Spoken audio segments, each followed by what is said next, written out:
ব্যবসায়ীরা যদি ভোক্তাদের অধিকার লঙ্ঘন করে আমরা আইনগত ব্যবস্থা গ্রহণ করব। আমার মনে হচ্ছে না এটা শুধু ফাও কথা, কোনো মাল বৃদ্ধি হবে বলে আমার মনে হচ্ছে না এটা।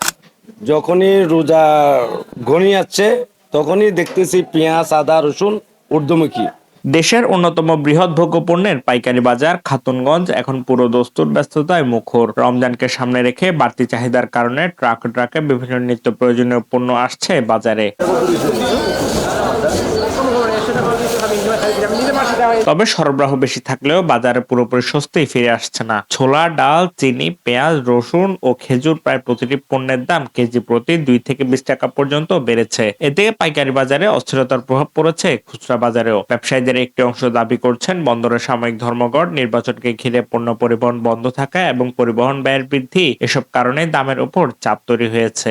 যে পেঁয়াজটা আমাদের ধরেন গতকালে 50-48 গ্রেড ভিত্তিতে, এটা আজকে দেখতে পাচ্ছি আমরা সকাল থেকে 12টা পর্যন্ত আপনার 52, 54, 56 এইভাবে বিক্রি হচ্ছে। ফুডের কারণে মালের রেটগুলো বাড়তেছে। যে আমাদের জাতীয় ইলেকশনটা হয়েছে এটার প্রভাবটা ট্রান্সপোর্টে পড়ছে। এই ট্রান্সপোর্টের কারণে আমাদের এই মালের মূল্য বৃদ্ধিটা হচ্ছে।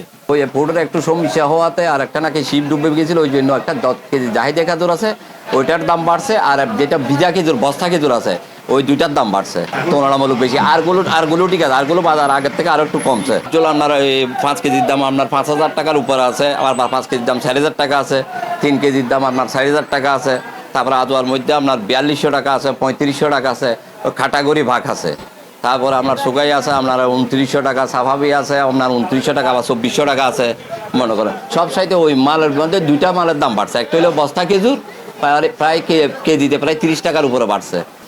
আবার আমাদের কিনা যেরকম আমরা কেনার উপর করে 1 টাকা লাভ করে বিক্রি করতেছি। এই সময় আমরা তো মাল কিনে স্টক করে রাখি দিই না, যে সময় যে বাজার হয় আমরা মাল কিনে আর বিক্রি করি আর কি।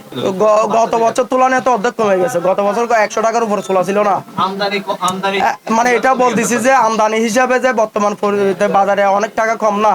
বাড়তি দামের এই নৈরাজ্য ঠেকাতে খাতুনগঞ্জে অভিযান পরিচালনা করে ভোক্তা অধিকার সংরক্ষণ অধিদপ্তর। অভিযানে মূল্য তালিকায় গরমিল, নির্ধারিত দামের চেয়ে বেশি দামে বিক্রি এবং সংরক্ষণ বিধি লঙ্ঘনের অভিযোগে একাধিক প্রতিষ্ঠানকে জরিমানার আওতায় আনা হয়।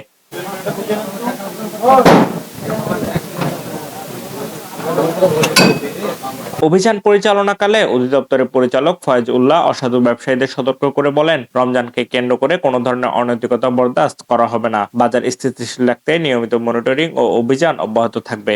স্বাভাবিক থাকে, এটার জন্য আমাদের তদারকি কার্যক্রম চলবে।